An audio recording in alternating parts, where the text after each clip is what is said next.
Buenas a todos, compañeros y maestro. Vamos a comenzar con la exposición del equipo 2, que abarca el tema de contabilidad de costos. Los integrantes somos Chávez Padilla Ignacio, Osuna Angulo Mar Alonso, Palacio Rentería Luis Mauricio, Rodríguez Sandoval José Ángel y su servidor Aguilar Contreras Leonardo. El contenido que veremos a continuación es el siguiente: las ramas de la contaduría, introducción a la contabilidad de costos, diferencias entre costo y gasto, elementos del costo, la importancia de la contabilidad de costos, qué es el factor prorrateo, qué es un inventario, el control de inventario, por qué es útil mantener inventarios, clasificación de inventarios según su forma, tipos de costos, objetivos y subjetivos de la contabilidad de costos, determinación del punto de equilibrio económico, determinación de utilidad neta y por último métodos para el control de la materia prima. Comenzaremos con las ramas de la contaduría. La primera que abarcaremos será contabilidad general. Esta contabilidad surge a partir de la comercialización de productos y servicios, es decir, organizar esa información financiera, contar el dinero, procesar datos de carácter económico y haciendo estados de manejo financiero. También se encuentra lo que se le conoce como sociedades, que proporcionan elementos de juicio para regular contablemente las organizaciones donde intervienen dos o más personas como propietarios. Está el área de costos, el cual genera información financiera para la transformación de materia prima en productos. Prácticamente determina cuánto cuesta fabricar un producto. Está la rama fiscal. Esta información es la relativa a los impuestos. Ayuda a calcular impuestos y también la manera eficiente y correcta de pagarlos. Está también la contabilidad administrativa, la cual está orientada a facilitar las funciones administrativas, así como de planeación y control. Esto ayuda mucho en la toma de decisiones y está al servicio de las necesidades internas de la administración. También está lo que es la auditoría, y esta a grandes rasgos simplemente se encarga de revisar y observar lo que hacen las demás ramas. Muy bien, ahora comenzaremos con la introducción a la contabilidad de costos. La contabilidad de costos es un área de la contabilidad. Se encarga de la planeación, clasificación, control y asignación de costos. Se conoce también como contabilidad analítica y conforma junto a la contabilidad administrativa y a la contabilidad financiera la estructura contable de la organización. Ahora veremos más a detalle lo que son los costos. Se refiere al precio que tiene la elaboración de un producto o servicio el cual va a ser destinado a su comercialización. En los costos se espera que los productos o servicios generen ingresos para recuperar el dinero que se le ha invertido, aunque no siempre se da que existan utilidades, es decir, que aunque tú inviertas X cantidad de dinero, nada te garantiza que lo vayas a recuperar todo en su totalidad. Después de los costos se encuentran los gastos, los cuales de manera general son aquellos que no generan ingreso alguno. Ahora, ¿cuáles son las diferencias entre costo y gasto? Bueno, pues un costo se le puede decir como una inversión, el cual te va a regresar ese dinero que tú invertiste. Sin embargo, el gasto, por otro lado, no es nada de eso, no te va a regresar ningún dinero a cambio. Además, algo muy importante es que tanto costos como gastos se contabilizan de maneras distintas. Los costos se consideran como activos, mientras que los gastos no. La fabricación de artículos o productos acabados requiere la intervención de ciertos factores, elementos importantes que expresan el costo de producción de estos mismos. Lo que queremos dar a entender es que si nosotros como empresa vamos a fabricar algún artículo o producto, tenemos que considerar algunos elementos los cuales van a afectar en el costo de producción. Una industria de transformación incurre en costos como lo son el consumo de materias primas y o materiales directos, uso de la mano y la inteligencia del hombre, puede ser física o mental, y una serie de costos adicionales que son imprescindibles para la conclusión de una mano de obra. Entre otros se menciona el uso de maquinaria, equipos, herramientas, espacios físicos, etc., con los que es posible llevar a cabo el proceso de transformación. En consecuencia, el costo de producción, de modo general, está formado por tres elementos, los cuales son la materia prima, la mano de obra y los cargos indirectos. La definición de materia prima dice que es el elemento indispensable para elaborar un producto tangible y o intangible, y es directo cuando se identifica y o cuantifica con facilidad. De lo contrario, sería indirecto. La materia prima se divide en materia prima directa y materia prima indirecta. La materia prima directa constituye el insumo esencial sometido a procesos de transformación de forma o de fondo con el fin de obtener un producto terminado o semielaborado. Esta se caracteriza por ser fácilmente identificable y cuantificable en el producto elaborado. Tenemos algunos ejemplos de materia prima. Sería tela, hierro, madera, entre otros. Por ejemplo, si tenemos una fábrica donde se elabora algún mesabanco, el cual se constituye de madera, sería nuestro principal materia prima. Y como es fácil de cuantificar, identificar sería nuestra materia prima directa. La materia prima indirecta, estos pueden o no formar parte del producto terminado. Los materiales indirectos son difíciles de cuantificar por dos razones fundamentales: tiempo y costo.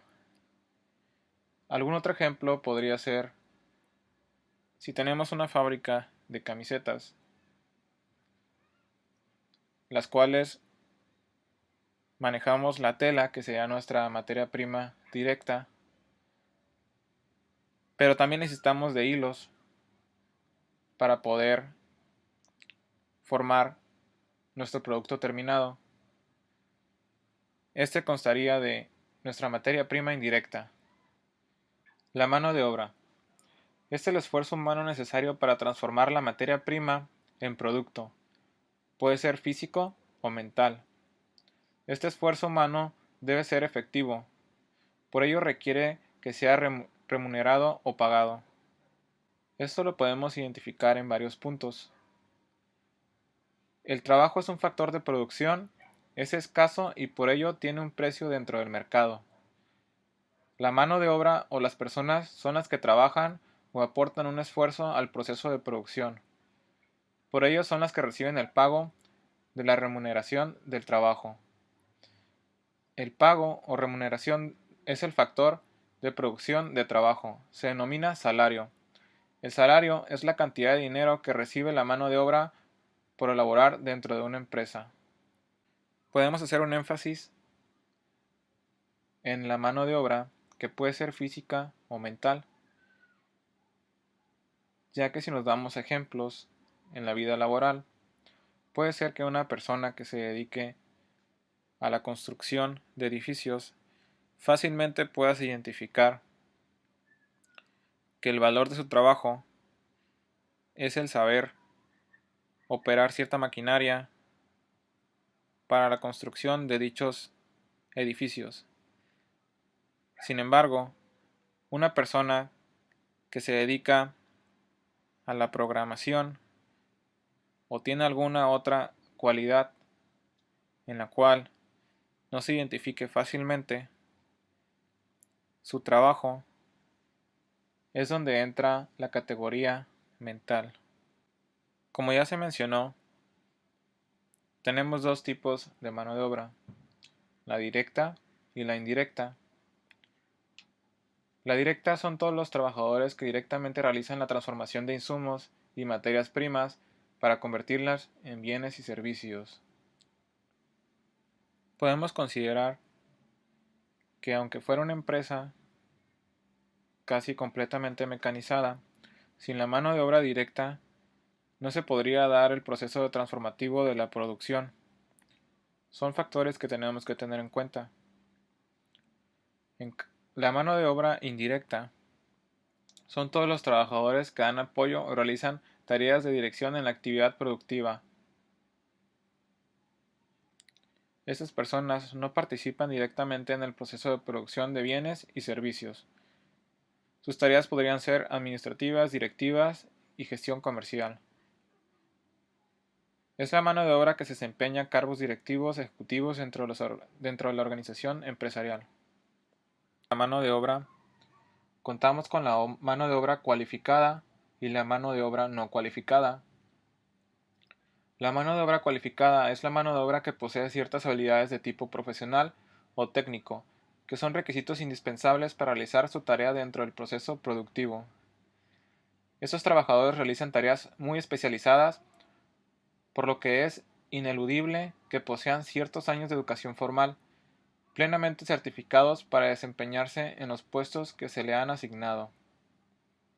Generalmente el pago de estos trabajadores es más alto, porque esta mano de obra es más escasa.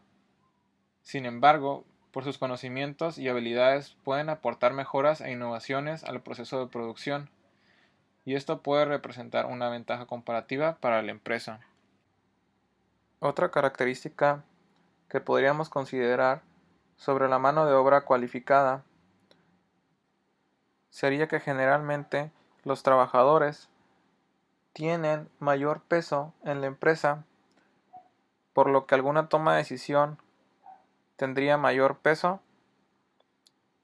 y no podría darse el lujo de cometer ciertos errores porque afectarían drásticamente a la empresa. Por ello se necesita que su educación esté formada y certificada plenamente. En cambio, la mano de obra no cualificada son las personas que no necesitan tener habilidades técnicas o profesionales para desempeñar una labor. Es la mano de obra más abundante dentro de un mercado, y por esta razón su precio o el salario generalmente es más bajo. Esta mano de obra no requiere tener una educación formal, pero se vuelve una parte muy importante para las empresas porque les permite realizar su proceso de producción a bajo costo. Esto podríamos verlo muy marcado en nuestra ciudad, ya que al ser frontera, muchas empresas americanas se mudan a Tijuana a laborar por la mano de obra que es mucho más barata. Los cargos indirectos son el costo que afecta al proceso productivo en general de uno o más productos, por lo que no se le puede asignar directamente a un solo producto sin usar algún criterio de asignación. Por ejemplo, el alquiler de una nave industrial o salario de personal administrativo. Aquí es donde se representa el tercer elemento del costo de producción y engloba erogaciones que no son materia prima ni mano de obra directa. En los cargos indirectos tenemos tres principales tipos, los cuales son gastos indirectos de producción, gastos indirectos de fabricación, gastos indirectos de transporte. Los gastos indirectos de producción son costos vinculados al proceso de producción de aquellos factores que se contribuyen a obtener el producto final, a excepción de los costos directos, o sea, la materia prima o mano de obra. Los costos que no están clasificados como mano de obra directa ni como materiales directos, pero son diferentes a los gastos de ventas, la administración y financieros. Aunque los gastos de venta generales y de administración también se consideran frecuentemente como costos indirectos, no forman parte de los costos indirectos de fabricación ni son costos del producto. A diferencia de los costos de materiales y la mano de obra, los costos indirectos de fabricación no pueden identificarse fácilmente en el producto o servicio. Un ejemplo podría ser los costos indirectos de producción, la amortización de las máquinas, el mantenimiento, el personal supervisor, control de calidad, arrendamientos o la electricidad, entre algunos otros. Como podemos ver, estos costos están vinculados al proceso de producción, pero no afectan directamente al mismo, y además generalmente no pueden repartirse sin necesidad de establecer un criterio de imputación. Los gastos indirectos de fabricación se consideran costos indirectos de fabricación todos aquellos costos que no se incluyen directamente en la partida del proceso de fabricación, es decir, que no se identifican con el producto. Estos costos son imprescindibles para la ejecución o puesta en marcha de una empresa, a pesar de que son costos que no provienen de materiales directos, mano de obra, gastos administrativos o ventas. Algún ejemplo podría ser el alquiler de un local. Aunque es un gasto necesario para la fabricación del producto, no se puede atribuir directamente al precio de producción. Los gastos indirectos de transporte son los costos incurridos por el envío de productos desde el productor o el distribuidor hasta un cliente o consumidor. En algunos casos, el cliente paga por los gastos de transporte como parte de su factura. Algunos proveedores ofrecen un envío gratis como parte de promoción de bienes. Un ejemplo de un gasto indirecto de transporte podríamos identificarlo con la aplicación de Uber Eats. Al ordenar alguna comida, generalmente aparece el costo del envío. Por distancia, varía según su costo. Prorratear consiste en el reparto de una cantidad entre diversos individuos de acuerdo a la proporción que corresponde cada uno. El prorrateo, por lo tanto, es la distribución proporcional de algo en numerosas partes. Por ejemplo, el prorrateo de las utilidades derivadas de la venta se desarrolló de manera incorrecta. Lo más justo es que las autoridades establezcan el prorrateo de los gastos del subterráneo entre los ciudadanos de barrios que cuentan con estaciones. Entonces podríamos decir que el prorrateo refleja un costo anual de 105 pesos durante una década. Buen día a todos. Mi nombre es José Ángel Rodríguez Sandoval. Y primero que nada, quiero definir qué es un inventario. Definamos lo que es un inventario. Básicamente, un inventario es un conjunto de productos como mercancía o artículos que se tienen almacenados en un lugar para después ser vendidos o incluso ser usados en un proceso de producción. También podríamos decir que es una relación de bienes que posee una organización o una persona. Dicha relación documentada también es considerada inventario. En otras palabras, nosotros o una empresa tiene sus cosas en su almacén. Eso es su inventario. Pero también, si lleva una lista y conteo de sus bienes, es un inventario de igual manera. Control de inventarios. Cuando hablamos de control de inventarios, nos referimos al control ordenado de nuestros bienes o reservas que mencionamos anteriormente. Con esto podemos revisar constantemente si tenemos existencias en nuestros almacenes y evitar las pérdidas de los clientes. Podemos ver exactamente cómo se mueve todo y evitar toda clase de problemas. Por ejemplo, fraudes. Podríamos reducir costos también porque nos da una idea de cómo manejar mejor nuestros productos o bienes. ¿Por qué es útil mantener inventarios? Mi investigación toca varios puntos. Según el autor Max Muller, en un ambiente manufacturero justo a tiempo, el inventario se considera un desperdicio. Suena como una razón para no llevar un control de inventario, pero al contrario, se refiere a que para que fuera inútil llevar un control, tu empresa tendría que ser perfecta, nunca tener imprevistos ni dificultades, lo cual dudo mucho que pase o que alguien quisiera arriesgarse a que pasara. Entre los problemas comunes que se mencionan, es que carecen de control sobre 1. La transferencia de información entre los departamentos y los proveedores. 2. Los plazos de entrega no son respetados debidamente. Y 3. La calidad de los materiales que recibe es variable o incluso mala. Por eso mantener un inventario te ofrece las siguientes ventajas. Capacidad de predicción. Poder saber qué va a pasar dependiendo de las decisiones que tomes y predecir cuándo se acabará el producto. Fluctuaciones en la demanda. Conocer qué cosas se venden más y cuáles menos, cuál producto retirar, etc.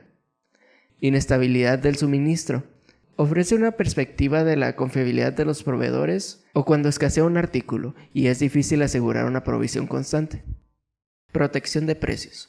Evitamos el impacto de que un producto esté cercano a subir el precio y no nos surtamos a tiempo. Descuentos por cantidad. Tenemos la posibilidad de ofrecer descuentos cuando se tiene un surtido grande de un producto. Menores costos de pedido.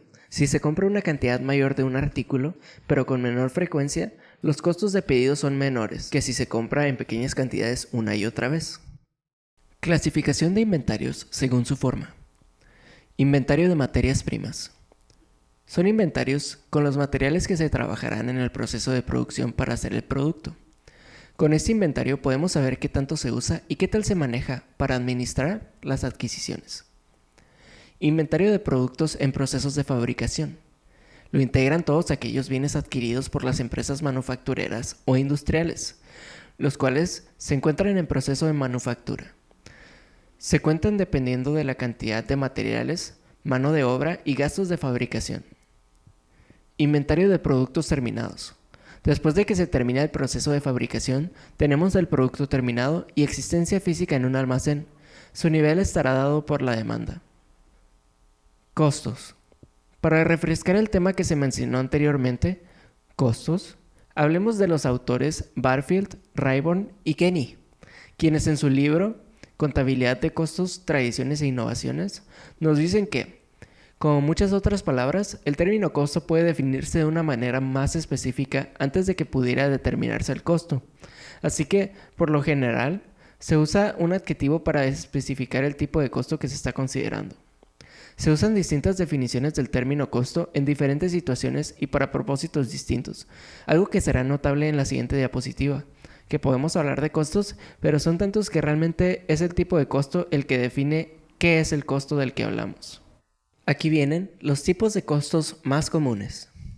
Costos de producción. Estos tipos de costos son los que se generan en el proceso de transformar las materias primas en productos elaborados. Se subdividen en costos de materia prima y en costos de mano de obra. Costos de distribución o venta son los que se incurren en el área que se encarga de llevar los productos terminados desde la empresa hasta el consumidor.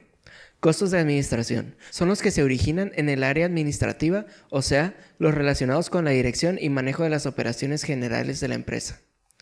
Costos financieros son los que se originan por la obtención de recursos ajenos que la empresa necesita para su desenvolvimiento. Costos directos. Esos tipos de costos son los que se pueden identificar o cuantificar plenamente con los productos terminados o áreas específicas. Costo indirecto. Son aquellos costos que no se pueden identificar o cuantificar plenamente con los productos terminados o áreas específicas. Costos históricos, denominados también como costos reales, son aquellos que se obtienen después de que el producto haya sido manufacturado. Costos predeterminados. Estos tipos de costos son aquellos que se calculan antes o durante la producción de un determinado artículo o servicio, en forma estimada o aplicando el costo estándar. Entre ellos están los costos estimados y los costos estándar. Costos del producto. Son los que se llevan contra los ingresos únicamente cuando han contribuido a generarlos en forma directa. Es decir, son los costos de los productos que se han vendido, sin importar el tipo de venta. Costos del periodo. Están con referencia al tiempo que abarca para la determinación del costo de producción, que pueden ser diarios, semanales, quincenales y máximo mensualmente. Costos controlables. Estos tipos de costos son aquellos sobre los cuales una persona de determinado nivel tiene autoridad para realizarlos o no. Costos no controlables. En algunas ocasiones no se tiene autoridad sobre los costos en que se incurre, tal caso de la depreciación del equipo para el supervisor. Costos fijos. Estos tipos de costos son aquellos que están en función del tiempo, o sea, no sufren alteración ninguna, son constantes aun cuando se presentan grandes fluctuaciones en el volumen de producción. Entre ellos están los discrecionales y los comprometidos. Costos variables. Son aquellos costos cuya magnitud cambia en razón directa al volumen de las operaciones realizadas. Costos mixtos. Tienen las características de fijos y variables a lo largo de varios rangos relevantes de operación. Existen dos tipos de costos mixtos, costos semivariables y costos escalonados. Costos relevantes. Son costos futuros esperados que difieren entre cursos alternativos de acción y pueden descartarse si se cambia o elimina alguna actividad económica. Costos irrelevantes. Son aquellos que permanecen inmutables sin importar el curso de acción elegido. Bueno, en esta ocasión yo les voy a hablar sobre los objetivos y subobjetivos de la contabilidad de costos. Esta lámina nos describe de manera resumida cuáles son los objetivos y subobjetivos de la contabilidad de costos.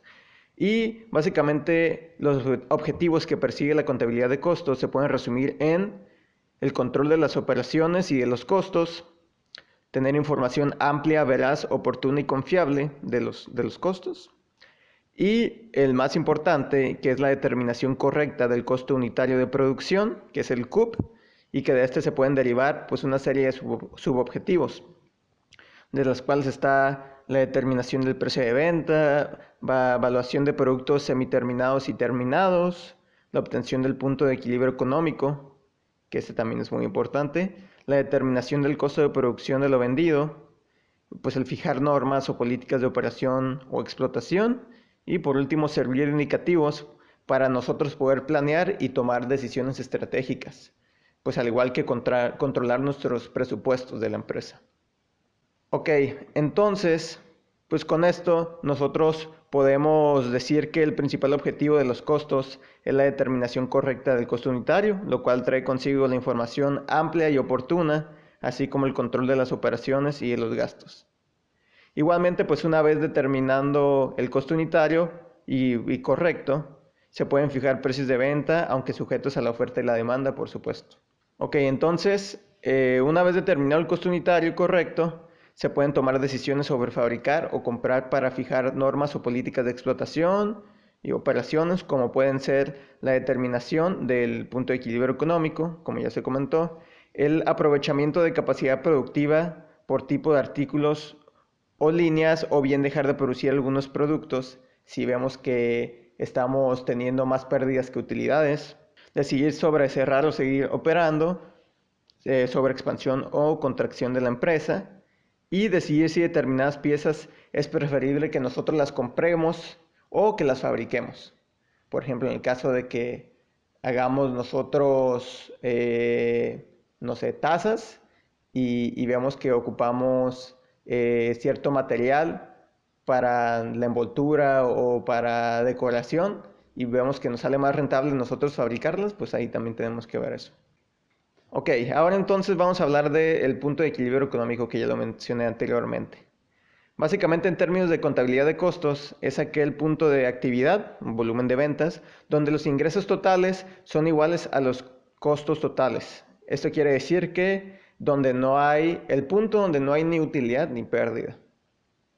Entonces, allá el punto de equilibrio es allá el número de unidades a vender, de modo que no se cumpla con lo anterior, o sea, que las ventas sean iguales a los costos. Y como podemos observar en esta gráfica, cuando un negocio opera por encima del punto de equilibrio, significa que está teniendo beneficios, que está ganando dinero. Y siguiendo el mismo razonamiento, si un negocio produce y vende menos unidades que las determinadas, como el punto de equilibrio, pues entonces estaría perdiendo dinero. Entonces por eso ahí aparece como en rojito, naranja, que hay una pérdida si vende menos unidades que las del punto de equilibrio. Ok, entonces hay 6 pasos sencillos para determinar el punto de equilibrio económico. El primer paso, es definir costos. Segundo es clasificar los costos en variables y en costos fijos. Y pues hay que recordar que los costos fijos son los costos que permanecen constantes sin importar la cantidad que se produce.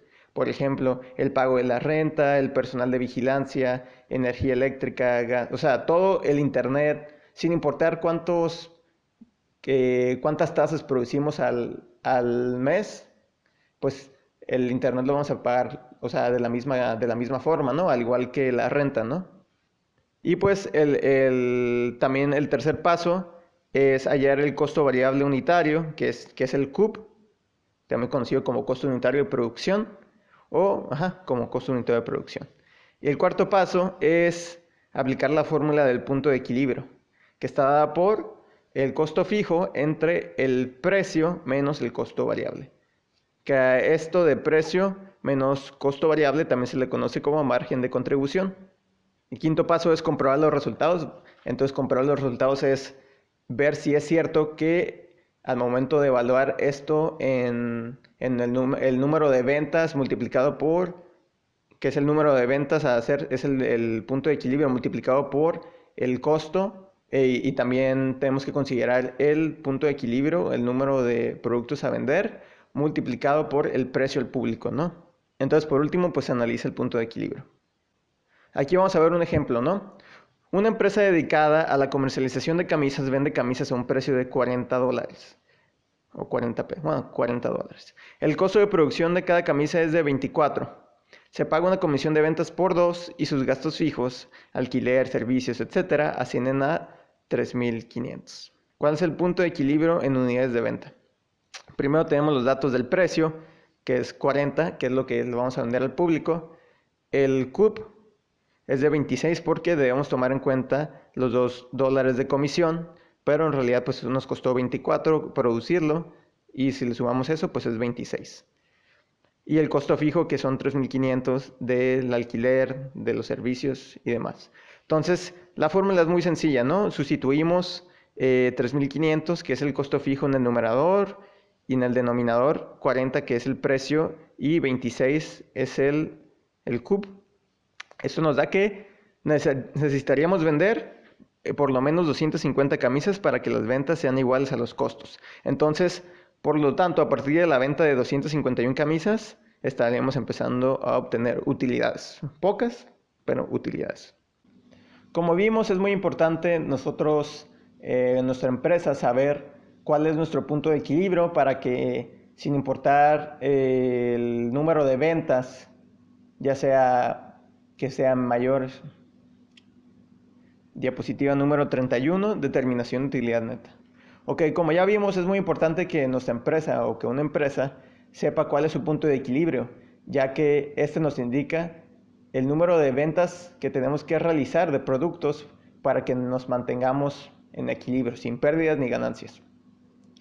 Pero en el caso en el que nosotros queremos ganar una utilidad neta al mes, supongamos, si decimos quiero ganar $5,000 al mes, pues esta fórmula de aquí nos ayuda, ya que pues se toma en cuenta la tasa impositiva, que es el porcentaje de los impuestos a pagar después de obtener nuestra utilidad bruta.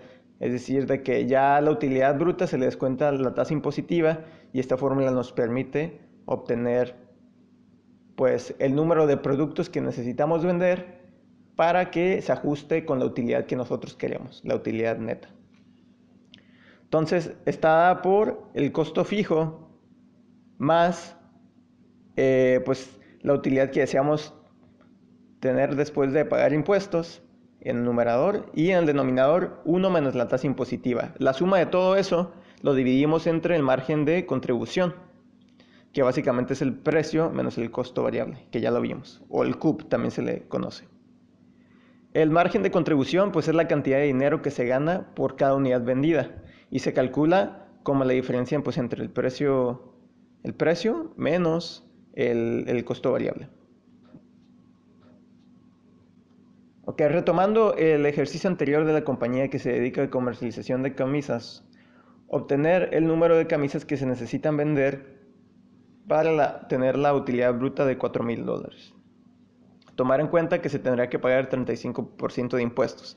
Ok, entonces los datos tenemos que el precio era de $40, el CUP es de 26 porque tenemos que pagar $2 de comisión, el costo fijo es de 3.500 por el alquiler, servicios y demás. La utilidad después de impuestos, pues queremos que nuestra utilidad neta sea de $4,000 y la tasa impositiva es de 0.35 porque es el 35%. Ok, pues aquí en la fórmula simplemente sustituimos los valores, no hace falta que los describa porque pues también no es una fórmula muy complicada y obtenemos que por lo menos tenemos que vender 689.56 camisas. Esto lo redondeamos a 690 porque pues cómo vamos a vender .56 camisas, pues no es posible. Y vemos que multiplicamos los 690 camisas por 40, que es el precio de venta, eso nos da 27.600. A eso le restamos el costo variable, que es lo que nos cuesta a nosotros fabricar y en sí vender las camisas, por así decirlo. Costo variable, que son de $26 por 690, eso es 17.940.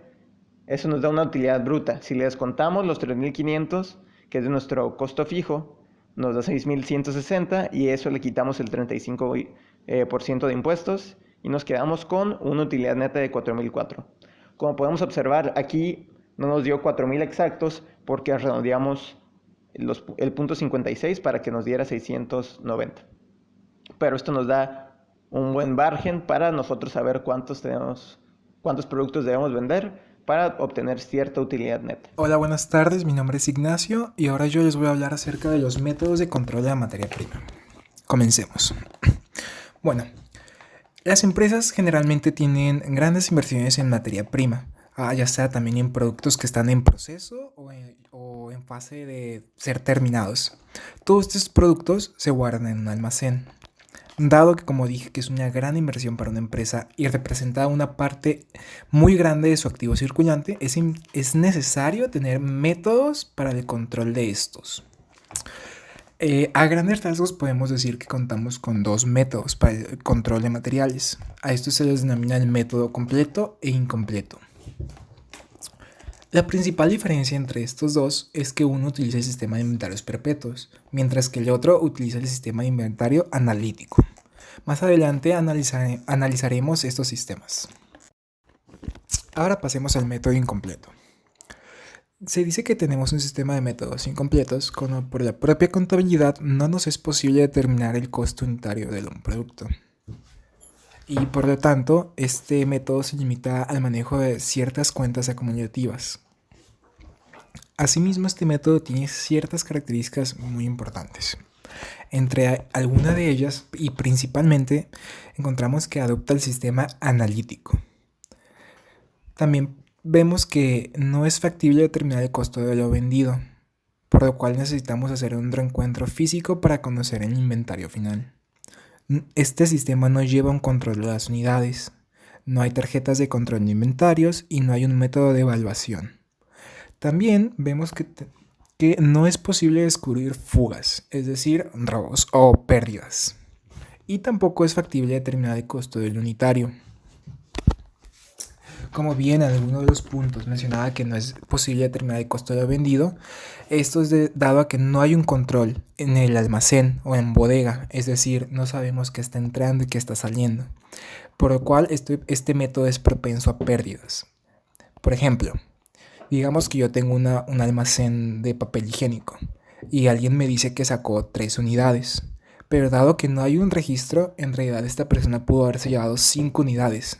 Y aquí ya tendríamos una pérdida. Ahora pasemos al método completo. En este se llevan a cabo sistemas de control de inventarios que sí controlan unidades. En este caso, el sistema de inventarios perpetuos. Algunas de las características de este método es que se detecta el costo de lo vendido. También con el saldo de almacén se conoce el inventario final. Aquí sí tenemos un control de unidades, hay un Cardex y también hay métodos de evaluación. Y a diferencia del método incompleto, aquí sí se puede determinar los costos unitarios. Por lo general, este método es bastante utilizado. El cálculo de costos es importante en la planificación de productos y procesos de producción, la dirección y el control de la empresa y para la determinación de los precios. Dicho de otra manera, necesitamos saber de qué manera vamos a costear nuestros productos. De manera general, los podemos agrupar en dos grandes grupos: el costeo por órdenes y el costeo por procesos. Veamos el costeo por procesos productivos. Este es el que se emplea en aquellas empresas cuya producción es continua, en masa y de manera uniforme, existiendo uno o varios procesos para la transformación de un material. Es decir, queremos elaborar cierto producto, pero para elaborarlo tenemos que llevar a cabo n procesos. En este método, el costo unitario se obtendrá dividiendo el costo total de la producción acumulado entre las unidades producidas, y así por cada tipo de unidades similares o iguales. A continuación vamos a ver un ejemplo. Y ya darle de nuevo. Como podemos ver aquí en el ejemplo de procesos productivos, tenemos que queremos producir 10 uniformes. Para ello tenemos que realizar 3 procesos, el proceso A, B y C. Vemos que cada proceso tiene asignado un precio. Por ejemplo, el proceso A cuesta 175,000 pesos, el proceso B 25,000 pesos y por último el proceso C 50,000 pesos. Siendo la sumatoria total de todos los procesos 250,000. Si lo que nosotros, en este caso lo que nosotros queremos es saber el costo unitario de cada uniforme. Para ello tendremos que hacer la sumatoria del costeo de todos los procesos y dividirlo en el total de unidades producidas. En este caso sería 250.000 entre 10 unidades producidas, lo cual nos da un coste de 25.000 pesos por uniforme.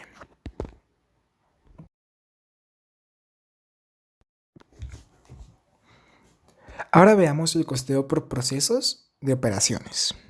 Este aplica en aquellas industrias en las cuales el proceso productivo puede ser susceptible de dividirse, y entonces de aquí viene el nombre denominado proceso por operaciones. Este es una derivación del del método por procesos que acabamos de ver anteriormente. En este caso, los costos no se acumulan por procesos, sino por operaciones, y el costo unitario se determina sumando los costos de las diferentes operaciones y dividiendo cada importe entre el número de unidades equivalentes trabajadas en cada uno. Este método es sumamente similar al anterior. La diferencia es que aquí son operaciones, no procesos. A continuación también veremos un ejemplo. Bueno, aquí en el ejemplo podemos ver que vamos a producir 100 unidades de algún producto. No especifica cuál, pero eso no importa. Lo importante es que veamos las operaciones. Tenemos una operación de corte, una operación de lavado, una operación que implica secado y por último una operación que implica refinado. Podemos ver que para la primera operación se gastaron 100 pesos de material. De mano de obra o trabajo fueron 10 pesos, 8 pesos de gastos y todo esto sumaría un total de 118 pesos. Podemos ir haciendo la sumatoria de todos los materiales como se ve en la tabla. Al final tendremos un total, en este ejemplo, de 152 pesos. Para calcular el precio unitario, dividiríamos el total sumado, en este caso 152, entre 100 unidades, lo cual nos da un total de 1.52 por cada unidad. Este sería nuestro costo unitario. Como podemos observar, este método es muy similar al método por procesos. Por último, tenemos el costeo por órdenes. El costeo por órdenes son costos, como su nombre bien dice, por órdenes de trabajo. Estas se fabrican por lotes claramente definidos. Luego se obtiene el costo unitario dividiendo el total por la cantidad de unidades producidas.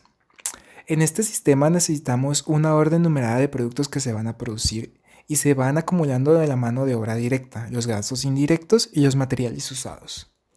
Este método es una derivación de los dos anteriores. La diferencia es que este no es continuo, la producción no es continua, no estamos haciendo siempre lo mismo todo el año.